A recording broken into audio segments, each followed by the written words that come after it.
কোনে হেৰুৱাব খোজে এখন আপোন ঘৰ? কবি ৰঞ্জিত গগৈ। ঘৰ এখন বান্ধিবলৈ গ'লে ঘৰ এখন হেৰায়, ভিতৰৰ ফালৰ পৰা বন্ধ হৈ আহে।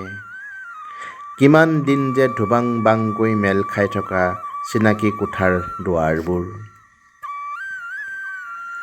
চিৰিং কৰি যায়নে কোনোবাই ঘৰ এখনৰ কথা সুধিলে? ঘৰ এখন ঘৰ হৈ থকাটো কোনে নিবিচাৰে? ঘৰ এখনৰ পৰাই আৰম্ভ হয় অলেখ ঘৰ, অলেখ পদূলি, অনেক কাহিনীৰে ভৰা এখন এঙাৰৰ ছবি। কোনেওতো কৈ দিব নোৱাৰে কিমান জুখি মাখি থকাৰ পাছতো কেৱল হেৰায় আৰু হেৰায়। লাটতে গুচি যায় সকলো বিৰ দিয়া পথাৰৰ বাটৰ দৰে। পৰ্দাবোৰে যেন পুতি পেলাব খোজে খিৰিকীবোৰ।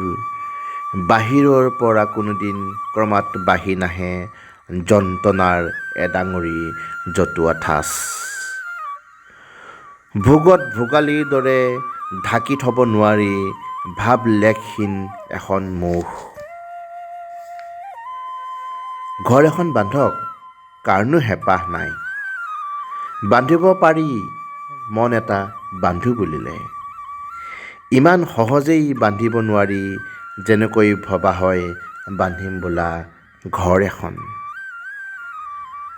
প্ৰথমে চোতাল এখন হেৰায়, তাৰ পাছত পদূলিমুখ, ক্ৰমে ক্ৰমে বন মৰি অহা খোজবোৰ।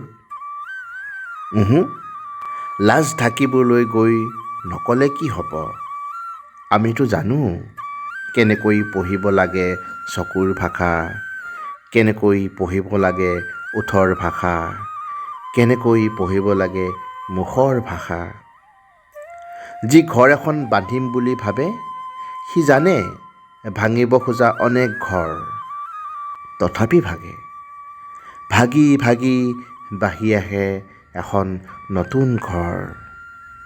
কোনে ক'ব পাৰে তাৰ হাত নাই, তাৰ হাত নাই।